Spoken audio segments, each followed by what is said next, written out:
Hey, esto es Rush Podcast. Yo soy Israel Cruz. Comenzamos. Hola, ¿qué tal? Bienvenidos a este nuevo capítulo. Hoy estoy con un gran amigo. Coincidimos hace un par de años. Tuvimos la oportunidad de elaborar y trabajar en alguna ocasión. Israel Torres, bienvenido al podcast. Hola Tocayo, ¿cómo estás? Qué gusto saludarte, qué gusto saludar a toda la gente que te escucha. Excelente, estoy muy bien y te veo muy bien también. Me da mucho gusto que estés con nosotros para compartir hoy un tema muy interesante. Dime, cuéntate. Vamos a abordar el tema sobre cómo trabajar con equipos remotos. Pero antes de entrar en el tema, antes de ir a la carnita, háblame un poquito de ti. Voy a cumplir este año 40 años. Ya tengo 20 años en industria del entretenimiento. He estado prácticamente en toda la escalera corporativa. Conoces a grosso modo, como tú mismo lo dijiste, todas las escaleritas, ¿no? Has pasado por todos los procesos y creo que la posición en la que te encuentras ahora es un lugar que se gana con esfuerzo, ¿no? Y nosotros nos conocimos en un entorno remoto. Sí, lo recuerdo, allá por 2019, 2020. Pero Así es, y nos tocó hacer algunos ejercicios, algunas colaboraciones por el trabajo en aquel entonces. Y ese es el tema que queremos abordar hoy, precisamente cómo desarrollar equipos remotos, pero no cualquier equipo remoto, sino equipos de alto rendimiento. ok, ese es un gran tema y la verdad a mí me apasiona. Y quiero empezar precisamente con la primera pregunta, que sería, ¿cuáles son las ventajas o las desventajas de trabajar con equipos remotos? Es una muy buena pregunta. Pienso que las principales ventajas de trabajar con equipos remotos es la diversidad que existe. Yo crecí de una manera y había ciertas reglas. Quizá tú creciste en otra, quizá las personas que te están escuchando eh, crecieron en otra. Creo que todos vamos a tener algo en común, que es la chancla. Entonces, si tu mamá levantaba la chancla, ya sabías qué significaba, ¿no? Todos tenemos una forma diferente de afrontar ciertas o cuales cosas y traemos unos conceptos que son, que pueden aportar mucho al desarrollo de una cultura corporativa descentralizada. Claro, de hecho, en tu expertise, ¿qué tan fácil o qué tan complejo ha sido trabajar con estas diferentes culturas precisamente? Porque aunque sí, bien es cierto, hay muchas personas del continente latinoamericano, no siempre es lo mismo, ¿no? Totalmente de acuerdo. Creo que quizá uno de los retos principales es la diferencia cultural. Quizá para mí no significa nada utilizar ciertas palabras y en otro contexto cultural es una ofensa. Quizá inclusive el responder de alguna manera para cierta cultura de un país es totalmente negativa. Quizá la estructura jerárquica es algo que está muy sentado en una sociedad y no tanto en otra. Cuando hablamos, y bien lo dijiste ahorita, no solamente en el contexto latino, pero en el contexto europeo, en el contexto asiático, el contexto asiático es sumamente cuidadoso de que las jerarquías, quizá el contexto americano eh, es más de ir empujando y lograr crecer, etcétera, y el contexto latino tiende a tener otra cultura, el europeo tiene otra cultura. Entonces, quizá uno de los mayores desafíos o los retos es precisamente entender que ese aporte que cada uno puede tener lleva un contexto detrás en el cual siempre tenemos que estar atentos y tratar de entenderlo. En esta mezcla de culturas en los equipos remotos, no sé si te pasó alguna vez que tuviste dificultad en cuanto a ciertos conceptos o ciertos términos a la hora de platicar con estas personas. Sí, totalmente, man. Creo que una de las principales diferencias o los principales puntos que encontramos es este concepto de crecimiento y jerarquías. Ah, a veces para una persona, me gusta mucho también que habla del tema que se llama culture, ahora te recuerdo el nombre, tengo un libro amarillo. Ah, habla mucho de cómo si tú encaras o entablas una conversación a diferencia de niveles jerárquicos, para una cultura va a ser muy positiva, de que me están tomando en cuenta, y para otra va a ser, uy, me está hablando la persona que tiene 4 o 5 posiciones arriba y me está preguntando, entonces me está exponiendo. Entonces, puede significar muchas cosas dependiendo el contexto.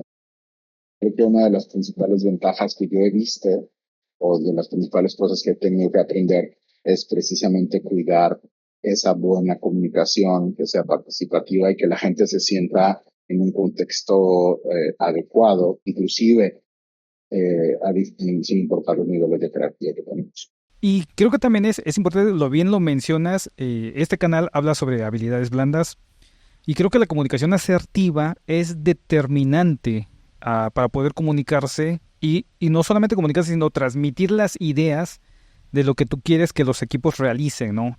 En este caso, te hago una pregunta. ¿Cualquier persona puede formar parte de un equipo remoto o se necesitan habilidades específicas? Qué buena pregunta es. Creo que es una pregunta que tiene dos líneas de respuesta. La primera es el contexto de la persona, ¿no?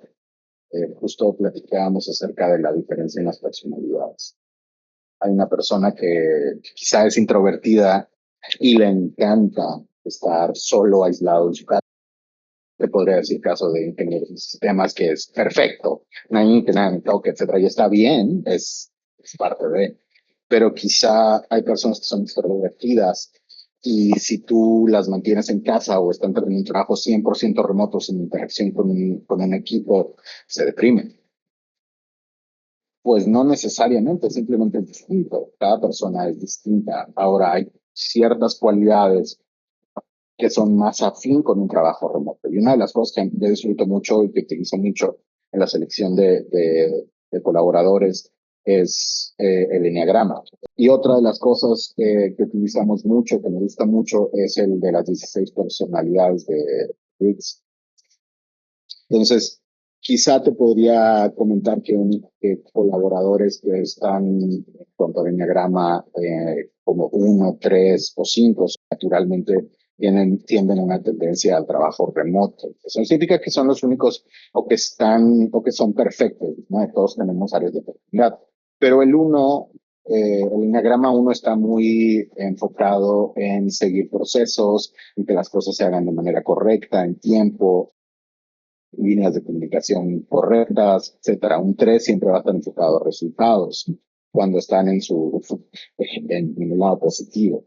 Siempre van a estar enfocados a resultados, siempre van a querer tener logros, siempre van a querer aportar y desarrollarse. Un enneagrama 5 va a estar muy dedicado a encontrar el fondo y puede ser muy técnico y mucho conocimiento, etcétera, que generalmente se alinea muy bien con un equipo remoto, quizá un enneagrama 2, un 4, un 6, pues hay que tener ciertas líneas específicas de comunicación, de cómo va a ser los procesos de trabajo, etcétera.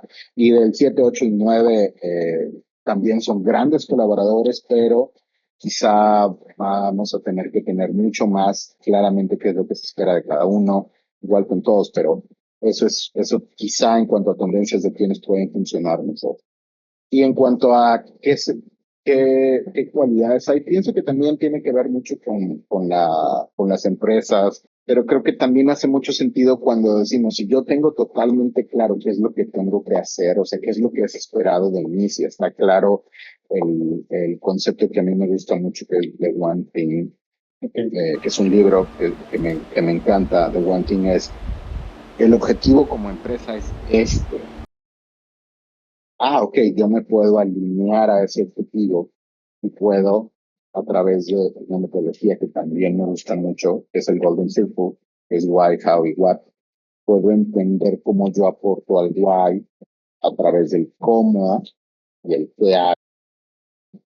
Y ahí se mezcla otra cosa, que es la metodología que a mí me gusta mucho utilizar, que es un cambio de KPIs a OKRs, donde hay una definición específica, y a mí yo estoy muy inclinado y me gusta mucho la definición de OKRs, que tiene un sentido diferente al KPI, que están, la diferencia entre el KPR KPI es que están alineados al objetivo. Esa es quizá la diferencia, es algo que se creó en Intel y que posteriormente se han establecido en muchas empresas como Amazon, como Apple, etcétera, tienen desarrollo de objetivos con OKR más que KPIs. Entonces, creo que son los dos lados, una tendencia natural, pero sobre todo y principalmente que haya un claro dado por la empresa o por la organización en la que se participa. Claro, sí, definitivamente creo que los términos que acabas de mencionar son muy interesantes. No tenía este conocimiento del enagrama. Enneagrama. Enagrama, lo voy a googlear, ¿no? Para... No, es buenísimo, mano. Es buenísimo. Es un examen que te vas a divertir. De hecho, los dos del Enneagrama, en personalidades de Myers-Briggs, te vas a divertir un montón. Son preguntas que nos hacen inclusive nosotros mismos darnos cuenta de que, yo sí así. Ojo, no es una definición cuadrada, sino es una tendencia natural que tenemos por la cual sí nos formamos. Ahí, en cuanto al enneagrama, estás en el lado sano. Cuando estás en el lado sano tienes muchas cosas positivas, pero cuando estás en el lado insano, pues te vuelves muy complejo y obvio.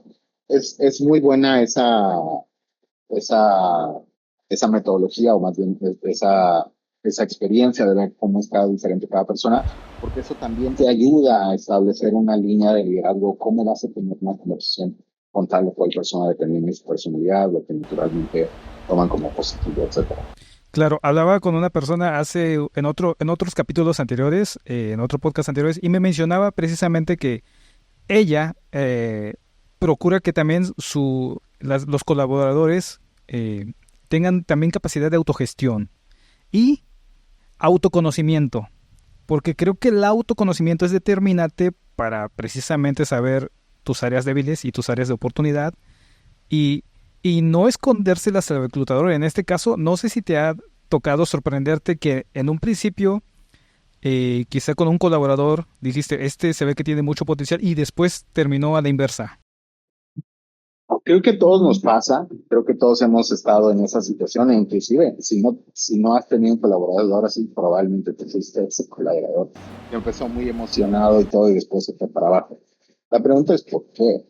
Claro. Claro, convengamos que todos podemos trabajar en cualquier lugar. Dios nos creó con ciertas habilidades, cualidades, tendencias positivas, uh, pero como personas creo que estamos más enfocados en nuestra cultura, pensando en millennials, en generación Z, y principalmente la generación Z, estamos queriendo que eh, nuestro trabajo sea relevante o que haya impacto. Quizá lo tuviste con elementos invitados, o sea, queremos tener un impacto. Entonces, si no tenemos eso como colaboradores, realmente vamos a salir desmotivados porque hasta cierto grado el ingreso económico deja de ser una aliciente, pero inclusive anhelamos que lo que estemos haciendo repercuta en el mundo. Por eso es importante esto que te decía acerca del One Thing. Hay un libro que me gusta mucho que se llama Tribes, de Seth Godin, donde da un ejemplo que en lo personal me gustó mucho, es lo mejor que podemos hacer como líderes o como organizaciones, como empresas. No es contratar gente o generar ingresos, que no está mal, sino es tener una visión a la cual la gente se pueda incluir o alinear. Por eso es, quizá el ejemplo hace mucho sentido, por ejemplo, Martin Luther King. Lo que Martin Luther King inició trascendió su vida.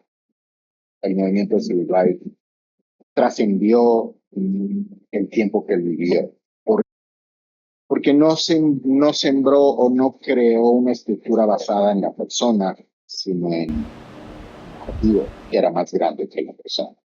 Entonces, si como empresas logramos motivar a la gente, inspirar a la gente a un objetivo, hace que esa tendencia natural a ser autogestionados o a cumplir objetivos, etcétera, sea de una manera más natural que decir, en este quarter logré mi meta de venta. Obvio va a generar un ingreso económico, pero si no veo más allá de eso, si es Lo voy a poder hacer aquí o allá o allá o allá, porque realmente mi trabajo no está aportando para un bien mío. Y eso creo que es muy importante y a veces le perdemos de vista. Claro, haciendo este paréntesis porque me gusta este tema que estás tocando, he escuchado mucho el tema de los sueldos morales y creo que va muy de la mano con estas nuevas generaciones de a partir de los millennials, generación Z en adelante. Como bien tú decías, queremos ser parte de la diferencia y hay empresas donde no te hace sentido, ¿no? Es decir, vas, trabajas, cumples horario, te dan tu salario y se acabó. Pero las empresas que más te motivan, más te inspiran, a veces no importa lo que te paguen con tal de formar parte de esta empresa. Claro, creo que hace mucho sentido porque, por ejemplo, si vemos que hace Apple, Apple no vende iPhones, Apple los distribuye.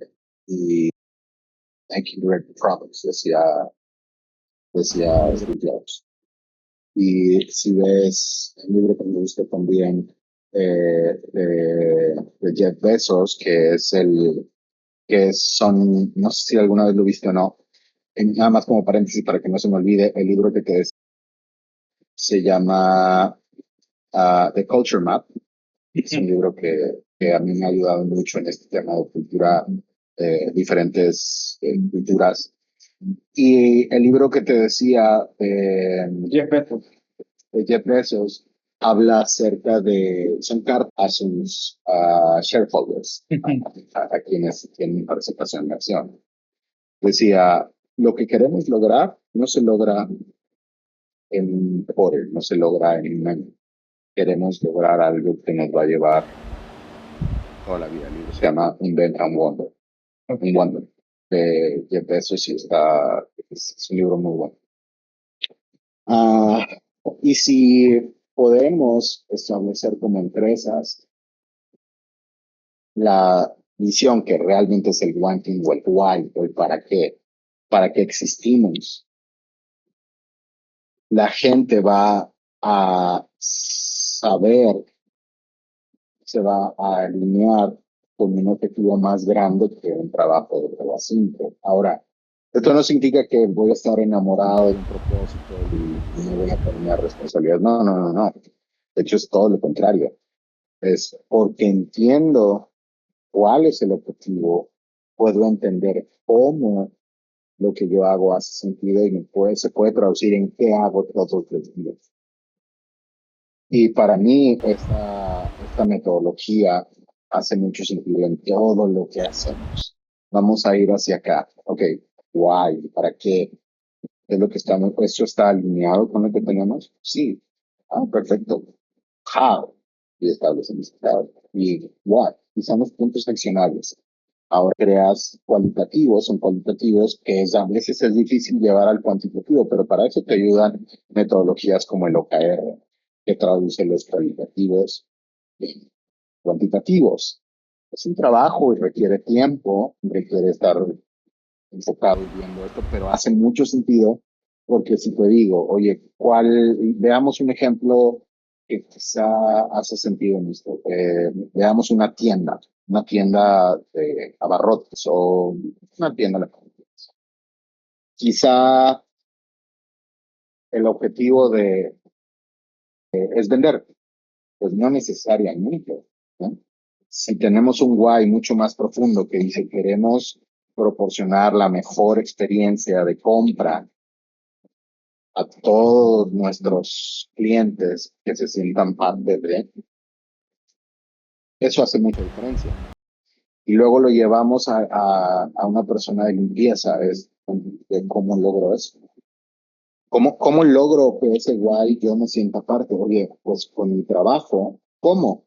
Pues cuando yo voy a una tienda siempre me gusta que esté limpio. Me gusta que los pasillos estén ordenados, me gusta que el piso no esté manchado. Y dices, ok, pues ¿cómo calculas la limpieza? O sea, es difícil llevarlo cualitativo y decir, oye, pues está limpio. Sí, acaba de pasar, pero ¿cómo haces tu trabajo? Quizá pasar el cualitativo a cuantitativo es un ejercicio y si seguimos o continuamos con este objetivo, quizá lograr un OKR va a ser. El objetivo es experiencia de compra. la mejor experiencia de compra. Para la persona de limpieza es yo aporto la mejor experiencia de compra manteniendo un lugar agradable y limpio todo el tiempo. ¿Qué significa no caer en objetivos key results? Significa que cuando haya un derrame o alguna situación, mi tiempo de respuesta no va a exceder 5 minutos. Traducimos un cualitativo a un cuantitativo. Y eso sí lo puedes medir. ¿Cuánto tiempo pasó desde que se dio la alerta de que había un derrame en lácteos? Oye, pues pasaron 3 horas. Bueno, tu cualitativo llevado al cuantitativo a través del OKR, pues en definitiva no lo estás viendo. Y entonces se genera un plan de acción de corrección. Pero a veces es difícil decir cómo yo puedo aportar a esto, porque lo que hago se puede ver como cuantitativo, porque no, ni siquiera tiene que ver con le voy a dar 3 pasadas en el día a la tienda. Convengamos que tú y yo podemos pasar y lo podemos hacer mal. Pero cumplí con mi trabajo, ya lo hice, o sea, ya de 9 a 5 o mis 8, 10, 12 horas de mi shift, yo le di las 3 pasadas que me tocan y se acabó. Pero no entiendo cuál es mi aporte al objetivo, porque si el objetivo es vender más, pues si yo le doy 3 pasadas ya lo logré. Claro.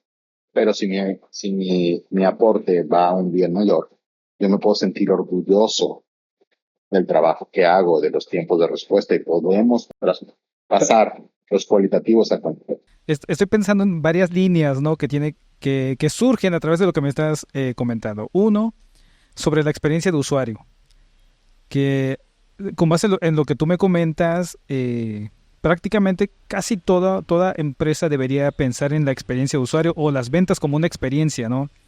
Porque creo que ahí entra todo lo que tú mencionabas, el que hace la limpieza, el que acomoda anaqueles, pensando en un centro comercial como el que tú decías, ¿no? El que atiende en cajas, etc., para que tu compra no sea simplemente fui a comprar porque necesitaba, sino me voy a comprar porque tengo una mejor experiencia, como Disney, por ejemplo. Claro, totalmente. Creo que eh, podemos llevarlo al punto de vista transaccional, como o sea, empresas comercializadoras, pero si lo traducimos a empresas de servicios, es toda otra forma diferente.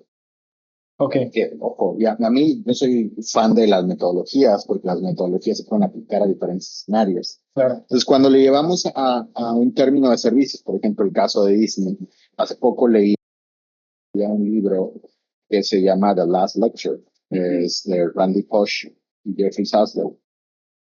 Y en resumen es como que las últimas lecciones de vida de una persona que le dio cáncer, etc. Y algo que hablaba era específicamente de él.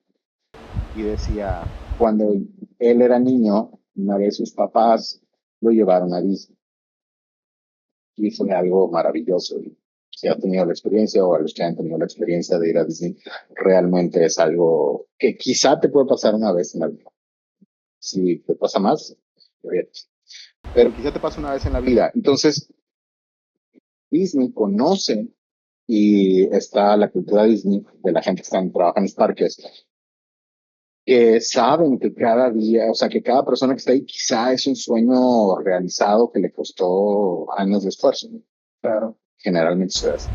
Entonces, en este libro lo que él decía, yo no tengo mucho dinero, quizá yo quería la playera de moda y ahora cuesta $110. Y dices, ok, pero logramos un salero y un pimentero que costaban $5 y ya traigo mi recuerdito, ¿no? Qué padre. Y en ese sentido dijeron, oye, me salí y me tropecé y se me cayó el salero y el pimentero y se rompió. Y entonces cuenta la anécdota que regresó a la tienda y le dijeron, pues pregunta a ti te lo puedes cambiar. Regresó a la tienda y le dijo, ¿sabes qué?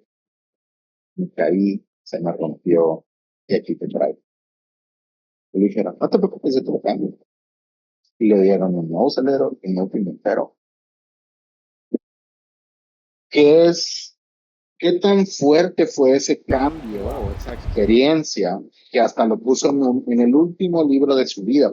Pero dice, ese hecho, cuando él era niño, significó para Disney que yo en toda mi vida le llevé grupos y grupos y grupos, porque se convirtió en maestro. Entonces, él hacía una visita con cada uno de sus grupos a Disney. Y dices, wow. O sea, le generó ese salario pimentero que a ellos les ha estado en centavos.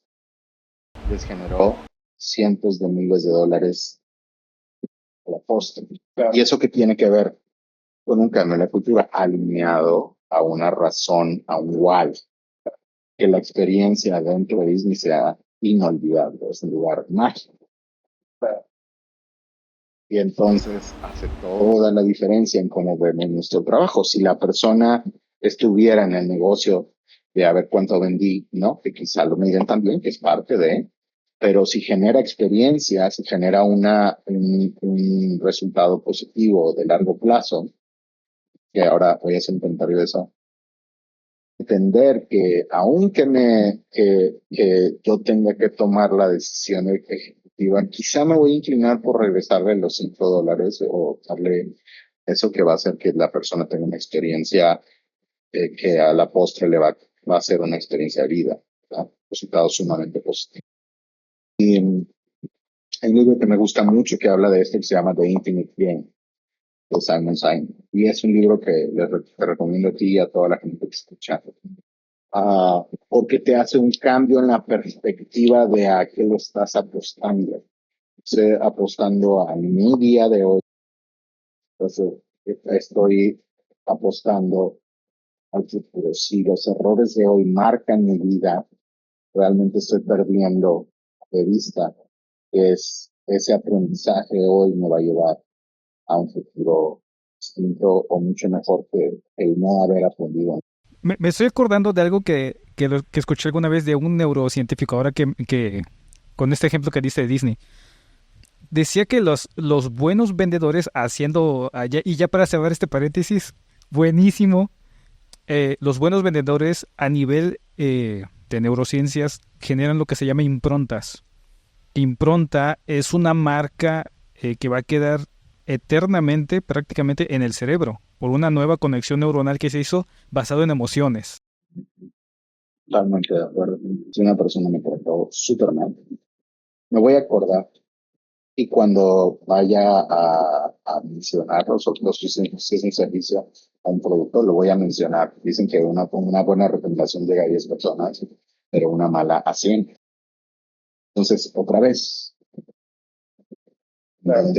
¿a qué le estoy apostando? Y En esta misma línea, hablando de la productividad, ¿cómo promueves la productividad y sobre todo la responsabilidad cuando se tratan de equipos remotos, entendiendo que pues no están ahí cerca de ti, no los estás viendo físicamente?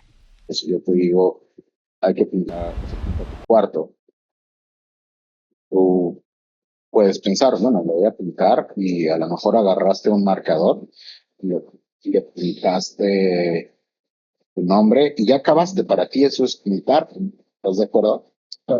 Ya lo rayé y para mí es como, caray, no, lo que yo te decía es que estamos remodelando toda la casa porque estamos pensando en evaluarla para venderla y necesito que pintes tu cuarto. Esa es la pintura que compramos. Esa es la pintura que hace juego con toda la casa. Entonces necesito que pintes tu cuarto porque van a venir la próxima semana a, a evaluarla. Entonces, a veces nos sucede eso en temas laborales o corporativos y es de los dos lados. Si yo como colaborador entiendo algo que no es lo que la organización deseamos, estoy poniendo el 90% de la responsabilidad en mi colaborador cuando quizás si defino el why, vamos a evaluar la casa para venderla. Ese es el why, porque queremos invertir en un proyecto. Tú ya entiendes, ok, y lo que tú haces, que es mi parte 4 tiene un valor, un objetivo en un tiempo determinado. Ok. Y volvemos a la estructura del why, how y what, que a mí me fascina eso. Y luego convertimos lo cualitativo en cuantitativo, que son los OKRs. Si yo te digo, tú, ¿cuál es tu objetivo? Tu objetivo es pintar tu cuarto. Dices, ok. Y luego te digo, ok, porque vamos a evaluar la casa. Tú entiendes cuál es tu aporte, tú entiendes cuál es la pintura que necesitas, tú entiendes que ya tienes todos los recursos que necesitas y tienes un tiempo determinado. La próxima semana van a venir. Ahora, yo te puedo decir, van a venir el lunes. ¿Qué es lo que entiendes que se necesita si tu trabajo es de lunes a viernes? ¿Cuándo lo deberías tener listo? Antes del tiempo, ¿no? ¿Cuándo?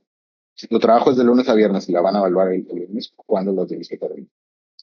A más tardar el viernes. Perfecto. Entonces, yo puedo señalarte el why, el how y el what. Y te doy objetivos y tiempos, etcétera.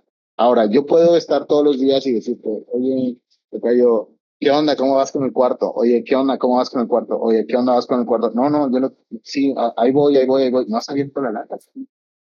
Claro. Pero si yo establezco que el día, tú y yo entendemos que el día de entrega es el viernes, yo tengo la total libertad de decirte, no, no, vamos, hay que pintar tu cuarto, o pintar tu cuarto. El lunes lo van a venir a evaluar. Tú y yo entendemos que el lunes, entonces significa que el día más lejano es el viernes. Yo no me voy a comunicar contigo hasta el viernes, en la mañana. Es decir, oye, loco, van a venir el lunes. ¿Cómo vas? Tú me vas a decir, ya acabé. Si no lo acepto, tenemos un problema. Claro. Pero si yo como empresa u organización soy claro con los objetivos que yo he esperado, defino bien tu puesto, te pongo objetivos claros de qué es lo que se espera, cuál es tu posición dentro del grupo alineado a una visión, tú vas a decir, hey, yo sí quiero, yo sí puedo, yo lo voy a hacer. Claro. Ahora, hay personas que entienden cuál es la alineación y en lo personal, yo prefiero, y gracias, he tenido la oportunidad de seleccionar personas que están alineadas con el objetivo y que tienen cualidades. Quizá no es la persona perfecta, pero están alineados a la visión y entienden la cultura de trabajo.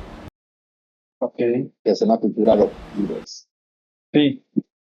Ahora, si entiendes, si estás alineado con eso, el aprendizaje, a lo mejor nunca has pintado en tu vida, en la vida has pintado.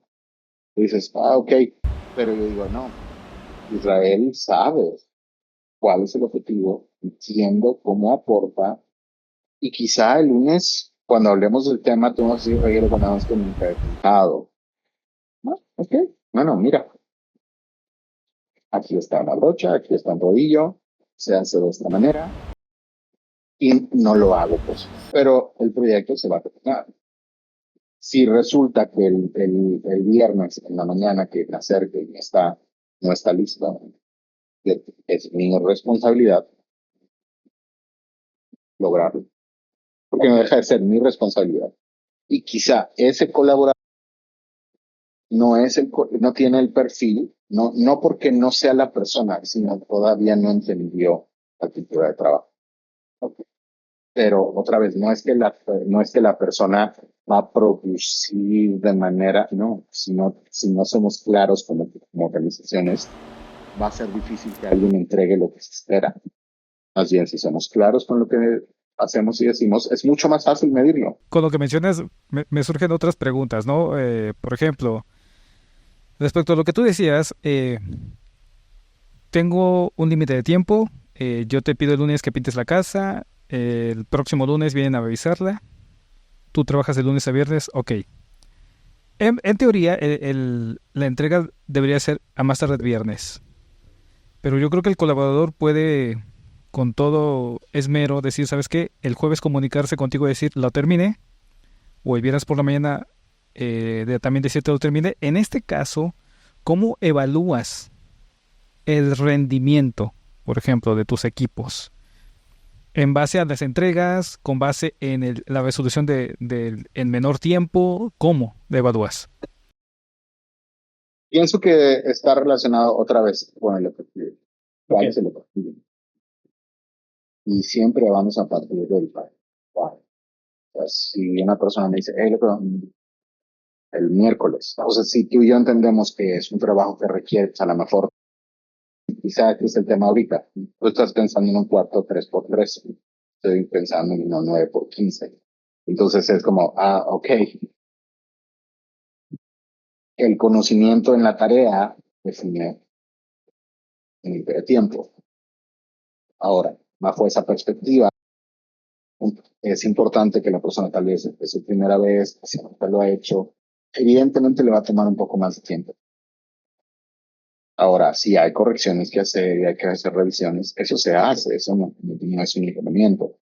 Sin embargo, la productividad no está relacionada con las 3 veces que le pasas el trapo a la tienda. Porque es importante definir el objetivo. Si mi objetivo es que le pases 3 veces a la tienda, tú lo vas a hacer. ¿Estás de acuerdo? O sea, vas a agarrar es más, ni lo vas a agarrar con las dos manos, lo vas a agarrar con una mano y vas a arrastrar el trofeo.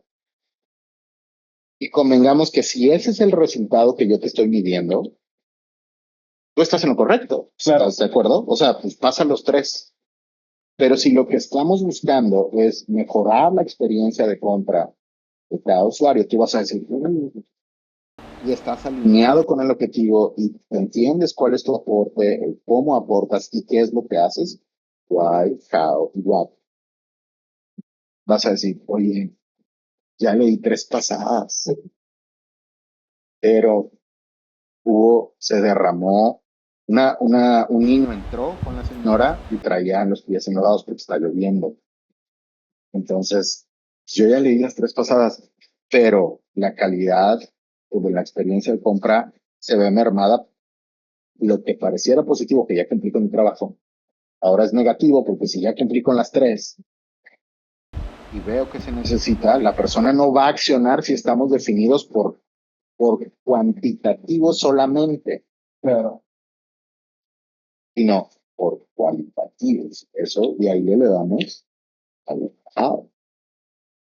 Entonces, ¿cómo evalúas y eso es bien interesante en cuanto a producción de contenidos, o a cantidad de ventas, o a cualquier área, cualquier sector, el sector de servicios, el sector comercial, lo que sea. Si mi trabajo es generar ventas, pues a lo mejor yo le vendí de manera non santa y le di un descuentazo, ¿no? Si un producto cuesta 10 pesos y se lo vendo en uno, por supuesto que voy a tener 10 ventas.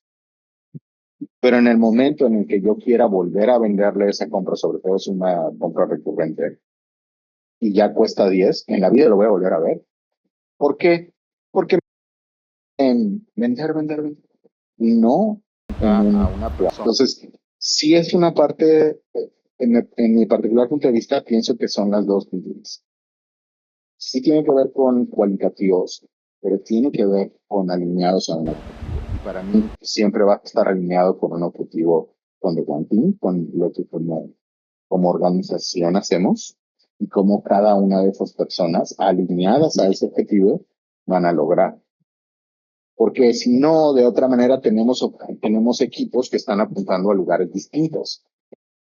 Si el equipo de ventas está apuntando a un lugar y el equipo de marketing está apuntando a otro, vamos a tener muchas diferencias y vamos a tener choques internos. Y no salen mejor. Hace un momento tú mencionabas cuando las personas o los colaboradores no llegan al objetivo. Por ejemplo, ¿sabes qué? Entregas viernes no está listo, viene el lunes, hay un conflicto. ¿Cómo resolvemos ese conflicto? Sobre todo en los entornos virtuales, de manera remota, no lo tienes aquí. ¿De qué manera resuelves los conflictos? Esa es una muy buena pregunta, porque naturalmente yo en un enneagrama soy el número 3. Ok.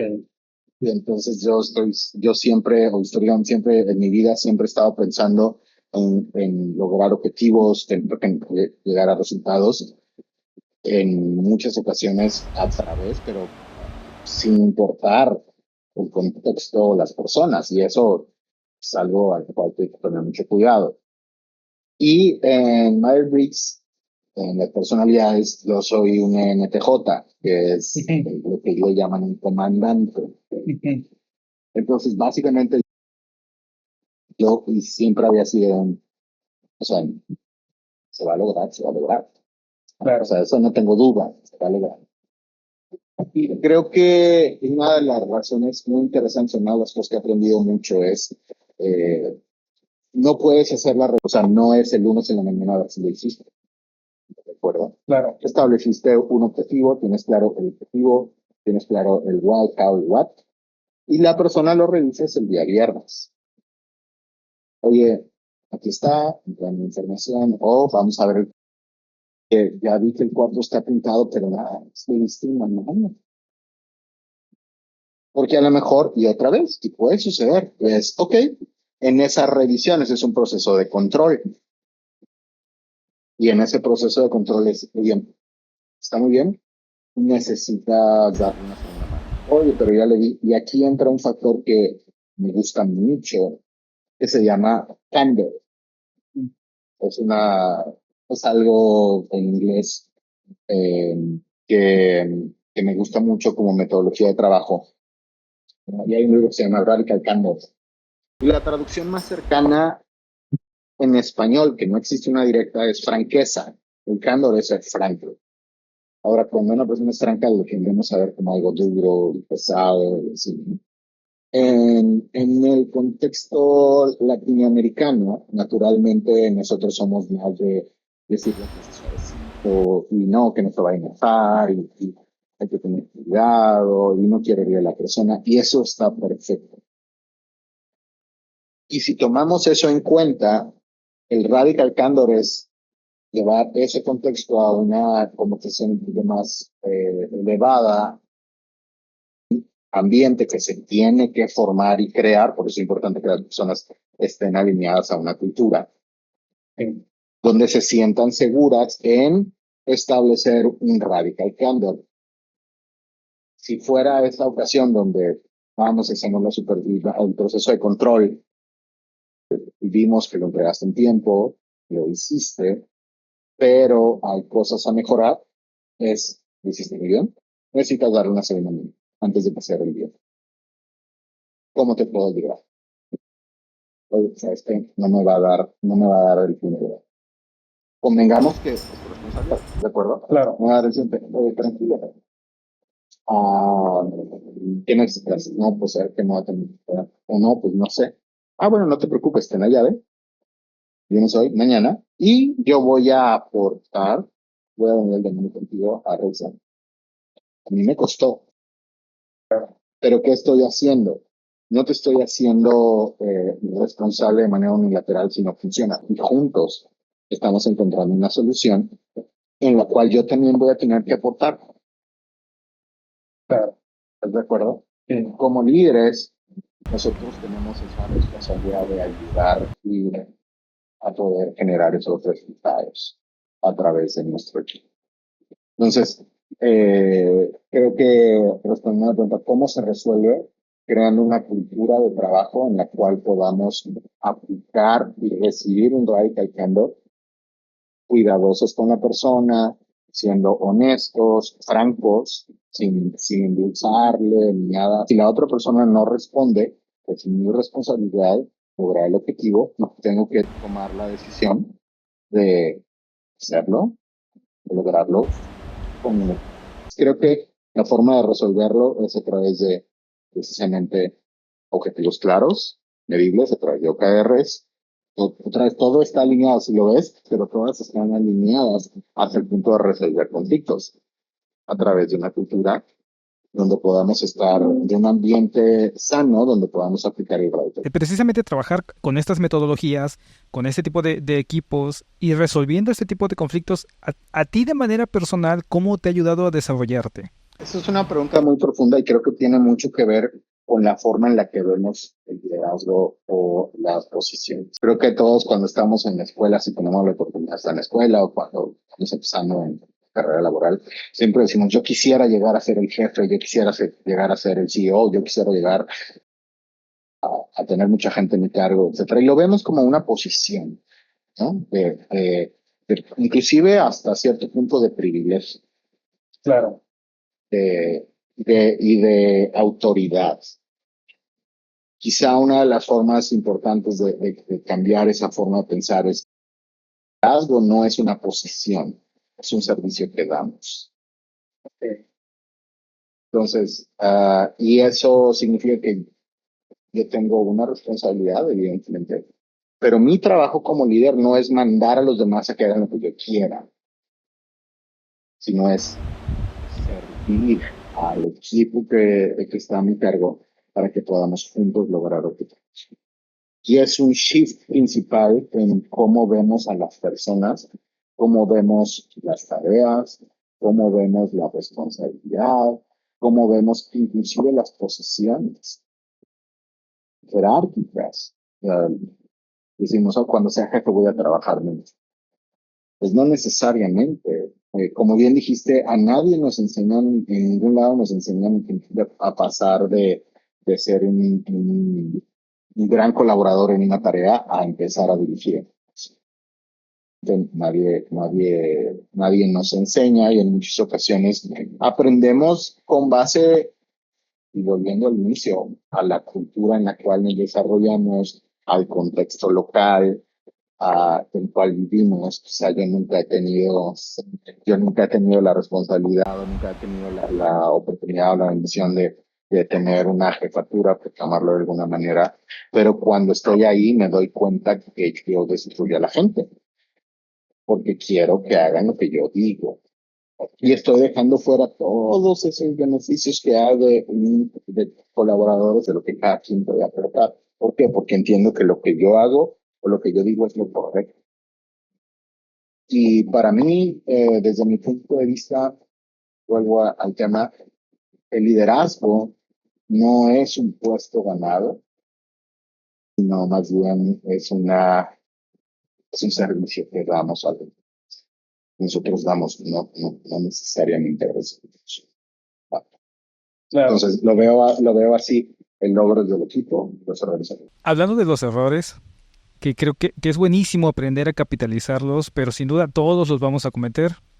¿Cuáles crees que son los principales errores que cometen los líderes, sobre todo en equipos? No sé qué tanto podría sentarme en una silla y yo decir, oye, pues, obvio, todos somos aves en nuestra propia opinión, ¿cierto? Pero quizá lo que te podría decir es qué es lo que considero que ha sido positivo o de qué he aprendido yo. O sea, no voy a hablar de alguien, sino te podría decir que el peor ejemplo para algo positivo siempre voy a ser yo. Si partimos de que entrando en la conversación yo tengo la razón, ya, o sea, ya cualquier tipo de aporte no existe. Porque ya tengo la razón antes de iniciar. Claro. Entonces, creo que una de las cosas que podemos hacer de manera más positiva es aprender de los errores de alguien más. Eso es algo bueno. Y quizá no nos enseña a nadie, pero hay muchos libros, hay mucha literatura, es ideal para poder tener un conocimiento, inclusive alguien dentro de la organización que pueda entender el contexto, pero también inclusive alguien que nos conozca de manera personal y que nos pueda dar su punto de vista sobre ciertas situaciones, guardando siempre el contexto de la confidencialidad, ya sea por una divulgación, etc. Yo te podría decir que hay libros que a mí en lo personal me ayudaron mucho en una etapa inicial. Uno es The Culture Code, de Danny Boyle. Otro libro, todos los libros de Simon Sinek a mí me volaron la cabeza. Todos esos libros a mí me ayudaron mucho a entender y formar mi propio estilo de manejo de culturas diferentes.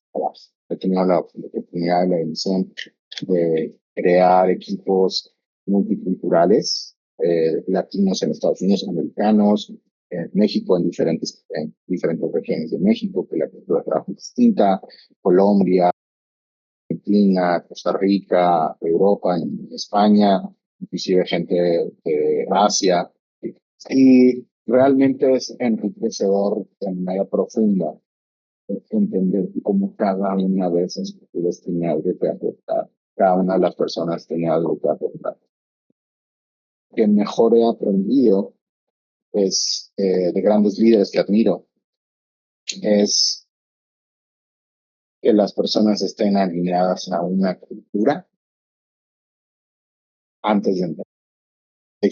Lo dijiste hace un rato. ¿Cómo sabes si una persona va a dar o no el ancho ya cuando está adentro? No, no, no, no, no. Eso no se ve adentro. Eso lo haces antes. Identifica si una persona está alineada con la cultura de trabajo, si es una persona que está alineada con rendición de cuentas, si es una persona que está alineada a los resultados, si es una persona que antes del proceso de selección. Si ya está dentro y no existe un buen sentido de trabajo en elegir bien, identificar, establecer una cultura, etcétera, cuando esté adentro va a ser difícil encontrar, sobre todo en equipos descentralizados, porque quizá lo que vamos a tener es gente que le da las tres pasadas a la tienda y quizá eso no está mal, pero si nuestra cultura de trabajo es distinta, bien tenemos un igual, how igual, esa persona, quizá cuando hay una lluvia, naturalmente se va a quedar un poco más para asegurar que el guay, el aporte a una experiencia de compra espectacular. Todo. Claro. Pero eso se ve antes, no cuando la persona ya está adentro. No, no, no, mi punto de vista es que no contratemos gente a ver si funciona. No es la gente, antes de entrar a esta línea de la cultura, tiene tendencias y habilidades prácticas que hacen sentido con la definición del puesto. Y ahora, como lo ves, hasta las carreras universitarias ya dejaron de ser contador público, no, sino ya son mucho más elaboradas. El TEC de Monterrey, el TEC Milenio, la Universidad Autónoma de Nuevo León y muchísimas universidades a lo largo y ancho del mundo cambiaron esas estructuras rígidas que anteriormente existían sobre el plan de estudios a algo mucho más compuesto, mucho más orgánico, que permite que las personas salgan con conocimientos más amplios para el entorno laboral en el que estamos. Empresas también han evolucionado, donde ya no contratamos una persona que, en un buen sentido, que quizás se dedique a, ponle el nombre que tú quieras, ya no se encaja, si no se mete en una caja, sino estas son las responsabilidades que incluyen esto, esto, esto. Y quizá son factores que la persona, características que la persona puede tener alineada a la cultura, va a ser un match perfecto. Y eso va a permitir que cuando entre una persona se sienta como parte del equipo, no es alguien que tienes que meter con calzador a un equipo que ya existe, sino es, hey, esta persona, hey, se parece a mí.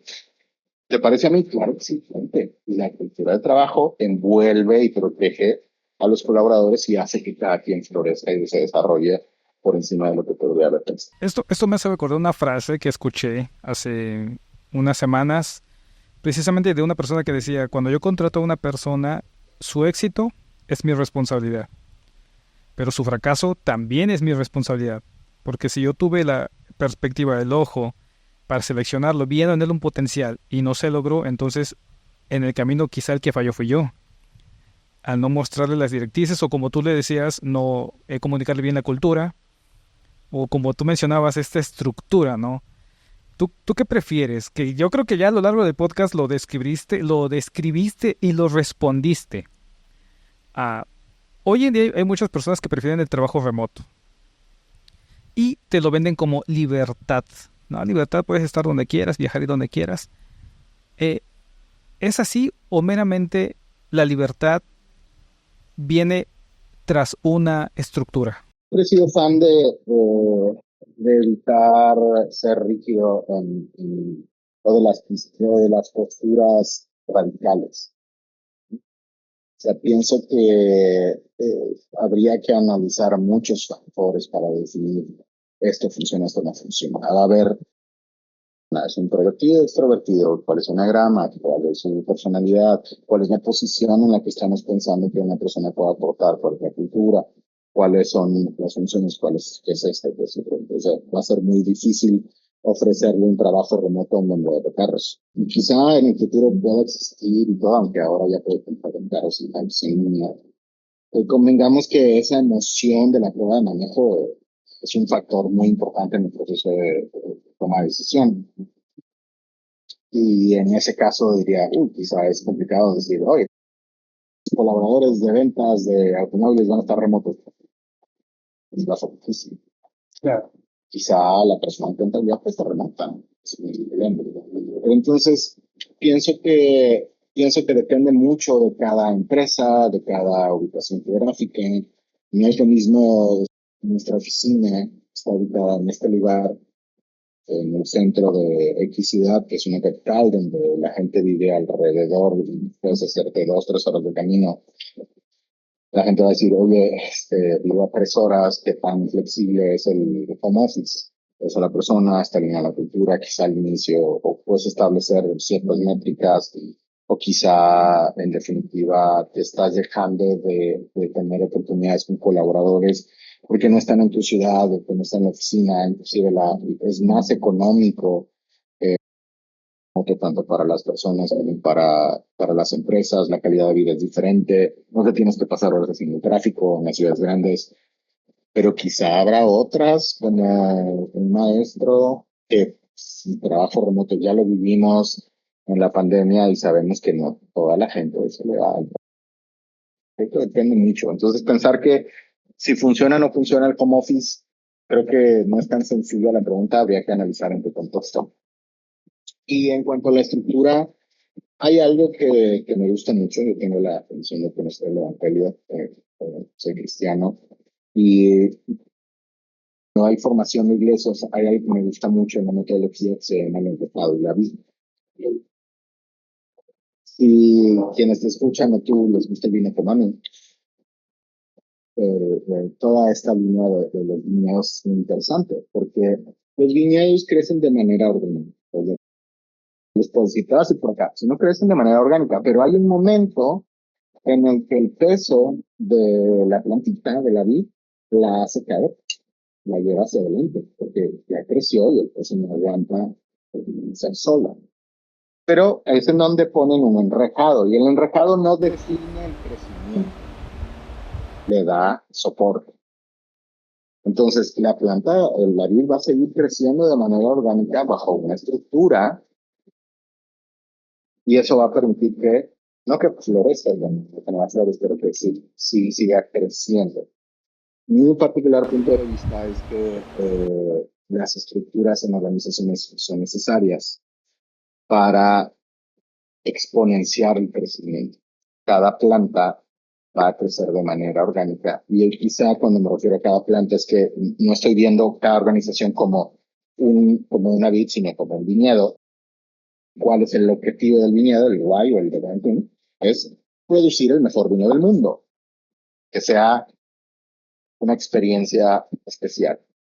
Ahora, cada una de esos factores está la tierra, el abono, la estructura, son metodologías, es un what, es un how, cómo, mediante una estructura que permite el crecimiento de la vid de una manera adecuada, orgánica, potencia el sabor.